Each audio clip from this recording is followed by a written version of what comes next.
Isa sa mga pinaniniwalaang swerte sa pagsalubong sa bagong taon ng mga malalagkit na kakanin. Magkano na kaya ang presyo niyan? Alamin sa unang balita live ni Darlene Kai. Darlene. Good morning, Ivan. Nandito ako sa kalye ng M. Hizon sa Blumentritt Market sa Maynila at wala na raw tulugan yung mga trabahador dito sa Binks Native Kakanin dahil sa dami ng orders na natatanggap nila at inaasahang matatanggap pa ngayong paparating na yung salubong sa bagong taon. Narito po yung mga kakanin na available dito sa kanilang tindahan. Maraming mga Pilipino kasi ang naniniwala na ang paghahanda ng malagkit sa bagong taon ay sumisimbolo ng magandang pagsasama ng pamilya. Dagdag mo pa riyan na kapag bilog-bilog ay swerte sa pera. Ivan, meron ditong mga kutsinta ganito karami sa halagang 25 pesos lang. Meron ding sapin-sapin na halagang 25 hanggang 230 pesos. Yung biko, inutak, maha blanca, kalamay ay 25 pesos hanggang 460 pesos, depende po sa laki o dami. Meron ding puto na kanilang specialty na 300 pesos hanggang 450 pesos ang isang malaking bilao. Ang magandang balita, Ivan, hindi raw sila nagtaas ng presyo ngayong taon.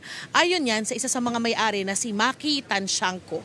Mula 1986 pa bukas itong Binks, kaya raw gamay na raw nila talaga yung paggawa ng sari-saring kakanin. Ngayong magbabagong taon, inaasahan na raw nilang triple ang orders nila kumpara sa mga karaniwang araw. Kaya ngayon pa lang, wala nang humpay ang paggawa nila.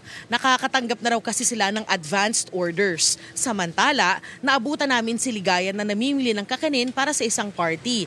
Hindi raw ito mawawala sa hapagkainan nila tuwing salubong sa bagong taon. Kaya kahit taga Project 8 sa Quezon City, dadayo siya dito para bumili ng panghanda ngayong weekend. Kasi yung malagkit, para close tight ng family. Yun po yung sinasabi ng mga matatanda. So every year kayo nagaganon? Every New Year? Meron po, kasama po yung malagkit. Halos wala nang tulugan yung gawa ng tuloy-tuloy lang yung gawa ng kalamay na halos wala nang tulugan.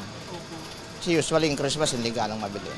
New Year talaga sila halos triple yung demand ng tao. Hindi siya gumalaw yung presyo namin kahit nagtaas yung bigas.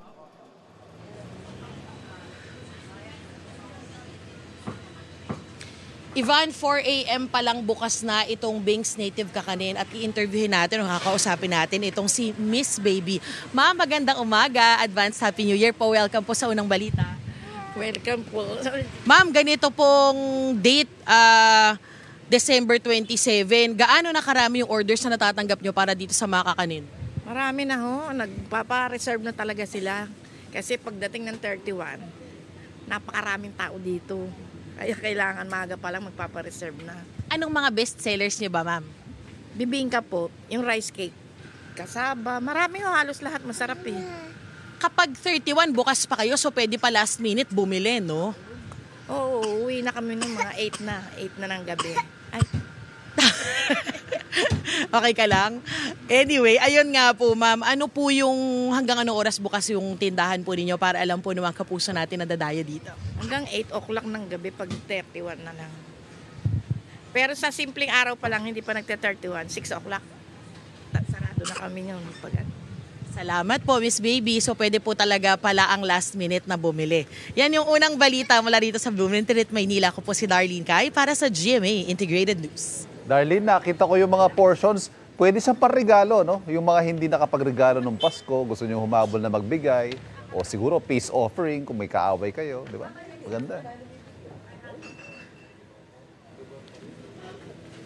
Ivan, ang narinig ko lang yung peace offering sa may kaaway. Hindi ko narinig yung unang sinabi mo. Pwede mo bang ulitin? Yun nga, pwede ka akong parregalo kasi nakita ko yung portions, tas binanggit mo yung mga presyo. Saktong-sakto sa budget, pwede parregalo. Oo, pwedeng pang regalo. Ito, pag wala ka masyado budget, 25 pesos lang tong isang ganito.